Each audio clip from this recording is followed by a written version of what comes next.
membahas beberapa kabar gembira Bapak Ibu. Beberapa kabar gembira. Informasi ini akan sangat bermanfaat untuk teman-teman guru yang sertifikasi atau rekan-rekan Bapak Ibu, rekan-rekan guru yang lain yang juga berstatus sertifikasi Bapak Ibu.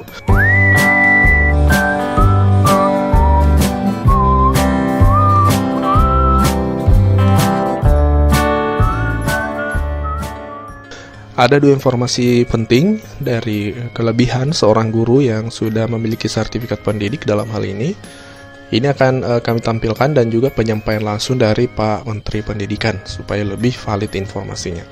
Yang pertama adalah guru sertifikasi itu otomatis dapat poin 100. Ya, poin 100 di kompetensi teknis ya. Ini perlu diperjelas di sini. Di poin 100 ini di kompetensi teknis Bapak Ibu. Teknis. Ya maaf tulisannya kurang rapi karena kami pakai mouse menulis. Jadi poin 100 ini perlu dipahami di kompetensi teknis saja Bapak Ibu. Karena dalam seleksi P3K itu ada kompetensi teknis, kompetensi manajerial, kompetensi sosiokultural, dan wawancara. Ada 4 item yang menjadi jenis tesnya. Nah, khusus di kompetensi teknis yang menguji tentang pedagogi dan mata pelajarannya Bapak Ibu sekalian itu otomatis 100, dan kompetensi teknis ini yang paling tinggi bobot poinnya seperti itu. Nah, tapi Bapak Ibu perlu pahami di kompetensi manajerial dan sosiokultural dan wawancara itu Bapak Ibu harus tetap fokus untuk sampai ke passing grade-nya atau standar nilainya seperti itu. Nah, ini kelebihan yang pertama, kabar gembira pertama untuk teman-teman status sertifikasi. Ini sudah disampaikan langsung oleh Pak Menteri. Kami akan putarkan penyampaian dari beliau. Silahkan Bapak Ibu menyimak. Nah, bagi peserta yang sudah mendapatkan sertifikasi guru, dia mendapatkan nilai penuh dan komponen tes kompetensi teknisnya. Ya, jadinya itu saja yang dia secara otomatis dapat 100% untuk kompon. Tapi dia masih harus lulus passing grade untuk manajemen dan wawancara.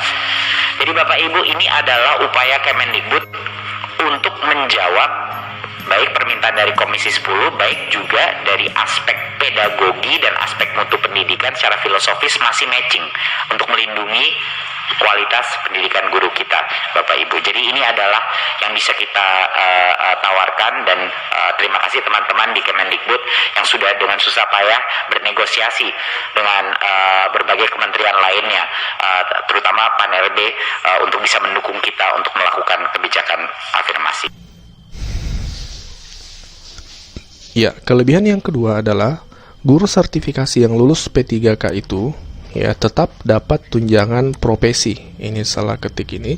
Dapat tunjangan profesi guru. Artinya tunjangan sertifikasinya itu tetap berjalan Bapak Ibu, karena saat ini banyak beredar kabar bahwa berita bahwa TPG akan di-stop jika lolos P3K. Itu tidak benar Bapak Ibu. Isu yang beredar bahwasanya ketika lolos P3K maka tunjangan sertifikasi diputus itu tidak benar. Karena tunjangan sertifikasi ini menjadi hak ya untuk ASN. Jangankan P3K honorer saja itu bisa dapat tunjangan sertifikasi ya. Sementara apalagi P3K yang jelas-jelas menjadi ASN, salah satu dari ASN selain PNS seperti itu. Jadi ini kabar baiknya, TPG akan tetap berjalan. Adapun besarannya ketika P3K ini tentu kita masih menunggu regulasi dari pemerintah dalam hal ini Kemdikbud terkait bagaimana besarannya nanti. Apakah nanti sesuai dengan gaji pokok P3K itu seperti PNS? PNS itu kan 1 kali gaji pokoknya, GP, gaji pokok. Untuk P3K dalam sepemahaman setahu kami ya, yang kami radar belum ada aturan yang menjelaskan tentang besaran tunjangan P3K. Mungkin karena ini adalah kebijakan baru, P3K ini baru beberapa tahun terakhir, sehingga baru tahun ini ada perekrutan besar-besaran. Nah, tentu sebentar lagi, tidak lama lagi kita akan menunggu aturan dari pemerintah atau paling tidak penjelasan ya, seperti apa tunjangan profesi dari guru P3K, apakah tetap 1.500.000 per bulan atau nanti menyesuaikan ke gaji pokok seperti PNS, seperti itu. Tapi yang pasti Bapak Ibu perlu mengetahui TPG itu akan tetap berjalan, kecuali bagi guru yang statusnya impassing ya. Tentu ketika lolos P3K maka status impassinya kan hilang, itu kan berganti menjadi status P3K. Tapi tidak usah khawatir karena Justru secara status ya, Bapak Ibu lebih kuat posisinya karena bukan lagi sebagai honorer impasin tapi langsung menjadi ASN P3K. Seperti itu. Ya, demikianlah informasi yang kami share untuk video kali ini. Semoga bermanfaat untuk Bapak Ibu guru semua. Wabillahi taufiq wal hidayah. Wassalamualaikum warahmatullahi wabarakatuh. Satu hal lagi, poin yang penting di atas ini, ujian seleksi pertama, yaitu ingat tadi saya bilang yang pertama ada 3 tes tahun ini. Di bulan Agustus adalah tes yang pertama, ya.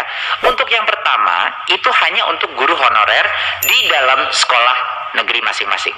Jangan lupa ya, tes seleksi P3K ini adalah untuk memposisikan guru di dalam sekolah negeri.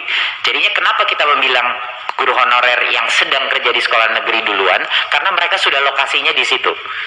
Mereka sudah lokasinya di situ. Jadi mereka diberikan ronde pertama di bulan Agustus, lalu sisanya boleh bergabung di 2 ronde berikutnya. Ujian seleksi kedua dan 3 terbuka untuk honorer. Jadinya kita pastikan kita prioritaskan karena kami juga mendapat banyak masukan. Loh, guru-guru yang sudah ada di sekolah itu harusnya yang mendapat prioritas dulu gitu sebelum guru dari misalnya lulusan PPG dan yang baru. Ini banyak sekali yang sudah melakukan komplain baik ke Komisi 10 maupun ke kita. Jadi itu yang kita lakukan. Jadi sequencingnya aja. Yang pertama mengambil tes, baru kedua, ketiga dibuka. Nah, kabar gembira bagi peserta yang sudah memiliki sertifikasi guru. Ya. Jadi, tes kompetensi ini, tes seleksi guru P3K ini ada beberapa komponennya Bapak Ibu. Ada komponen teknis, ada komponen manajerial, sosiokultural, dan ada komponen wawancara atau esai tertulis yang dikirim. Nah, bagi peserta yang sudah mendapatkan sertifikasi guru, dia mendapatkan nilai penuh dan komponen tes kompetensi teknisnya, ya. Jadinya itu saja yang dia secara otomatis dapat 100% untuk kompon. Tapi dia masih harus harus lulus passing grade untuk manajemen dan wawancara.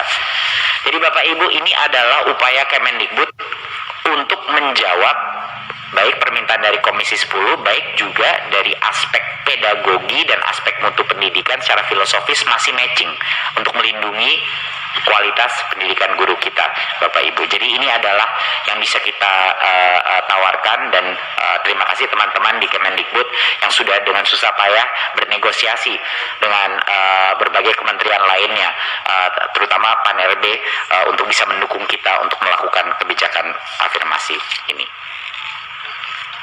Jadi itu kira-kira Bapak Ibu mengenai program afirmasi P3K. Dan jadi poin yang pertama tadi saya ulang sedikit.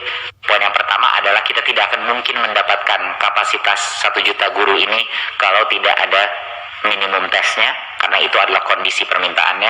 Kedua, angka 500.000 adalah angka historis untuk formasi ASN guru yang dalam 10 tahun terakhir ini belum sempat kita tercapai sebesar ini. Jadi itu juga patut kita rayakan. Ketiga adalah isunya lebih mendalam daripada sosialisasi, bukan hanya sosialisasi, tapi kepercayaan daerah bahwa pemerintah pusat akan benar-benar menalangi biaya ini, dan itu ya kerja keras kita. Itu membutuhkan waktu dan pendekatan.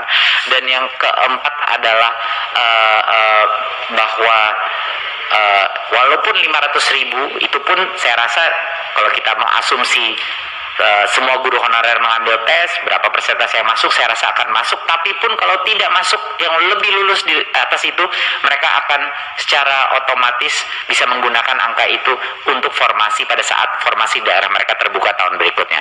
Dan di bulan Agustus disitulah kita akan melengkapi jumlah formasi untuk yang tahun berikutnya. Jadi kami akan terus bekerja keras. Dan tentunya kabar yang terakhir adalah untuk menjawab apresiasi pemerintah pusat terhadap pengalaman dan dedikasi, di mana itu ada nilainya untuk mutu.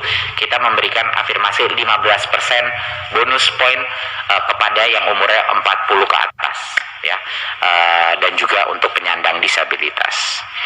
Baik, itu mungkin topik yang terbesar. Untuk topik berikutnya saya akan secepat mungkin membahas beberapa kabar gembira Bapak Ibu. Beberapa kabar gembira dari yang beberapa sudah diumumkan, tapi juga ini harapan kami juga bisa bantu disosialisasikan di masing-masing dapil.